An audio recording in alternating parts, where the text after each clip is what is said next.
À propos de la loi des finances 2024. C'est à propos de la loi des finances 2024 qui a été marquée cette année par d'abord l'absence de discussion, l'absence de débat, aucune information, disons bien aucune information n'a circulé dans les médias, dans l'information omnibus, signé en catimini, apparemment, non commenté, commenté donc dans nos premiers mots, même s'il s'agit de la loi des finances 2024. Nous vous suggérons d'écouter certaines œuvres de Chérif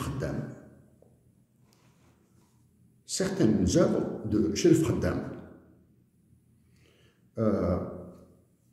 sur la construction d'une patrie, sur l'édification d'une patrie, dans l'une de ses œuvres, Chérif Khaddam dit Al-Jazair Atahloud Inch'Allah. Al-Jazair Atahloud Inch'Allah. L'autre, bien sûr, l'autre qu'il faudra écouter, sérieusement, c'est Lounas Mahtoub. Lounas Mahtoub et l'artiste, le démiurge, le thaumaturge,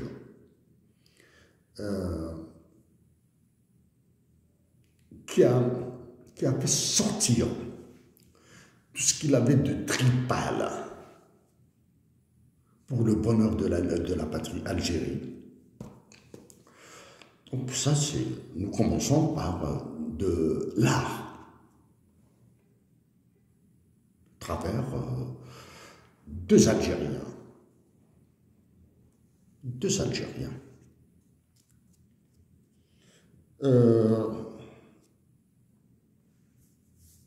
Dans moins de 12 jours, dans une semaine à peu près, dans une semaine, ce sera le nouvel an amazigh qui naîtra. Doit-il être célébré, fêté? Certainement oui. Certainement oui. Comment?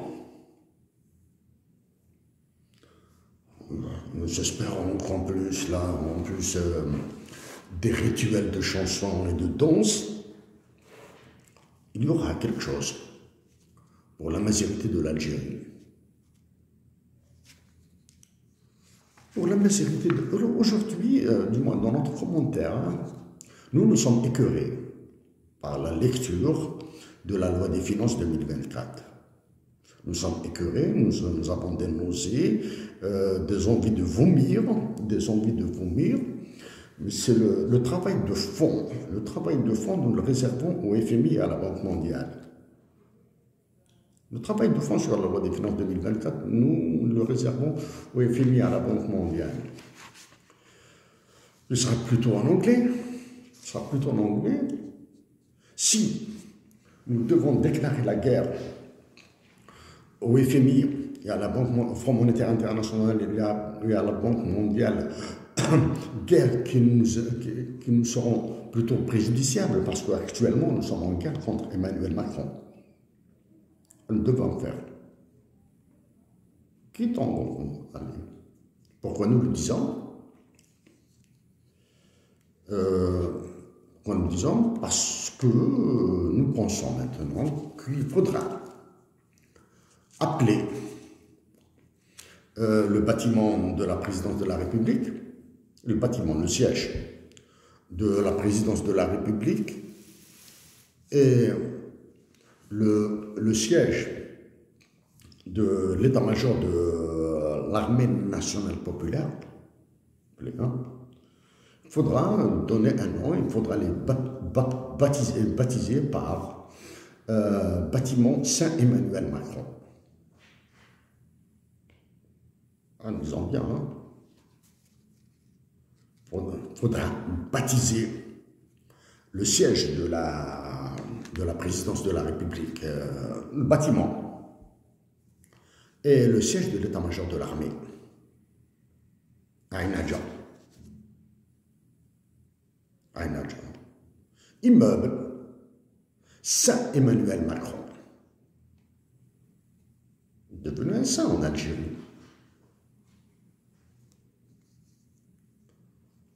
Il impose sa loi, il dicte ses ordres et il continue. Nous allons montrer. Bon. Nous avons commencé par Cheikh Ferdem, nous avons donné le nom de Saint-Emmanuel Macron à la présidence algérienne, le bâtiment, et au siège de l'état-major de l'armée. Maintenant, en France, qu'est-ce qui s'est passé en France récemment? Effectivement, Emmanuel Macron, il est omnipotent en France. Mégalomane, omnipotent, très intelligent, d'une intelligence exceptionnelle. Mais il est mégalomane.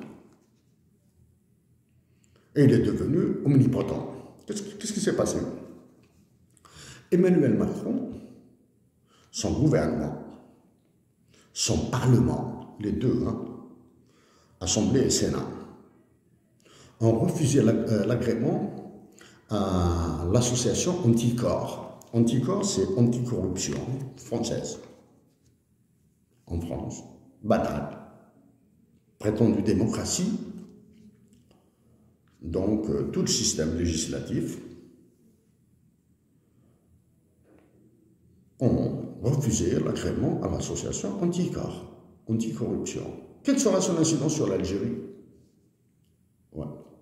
En ajoutant à Anticor, nous ajoutons l'association Sherpa, qui s'occupe de détournement des fonds publics africains et déposés en banque, déposés dans les banques françaises. Elle a disparu. Nous en avons parlé déjà. Donc, quelle est l'incidence du comportement du mégalomane Emmanuel Macron et du système législatif français? Quel sera l'impact sur l'Algérie? Il sera immense. Par deux éléments. Par un élément de mimétisme. Ceux qui ont réussi à privatiser l'État algérien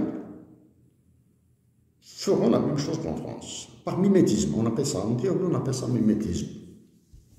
Ça, c'est là le bureau. En France, ils ont fait ça. D'ailleurs, on va le montrer. Dans cette loi des finances, nous allons le montrer. Ils diront aussi, oui, ça c'est la même métier, par protection.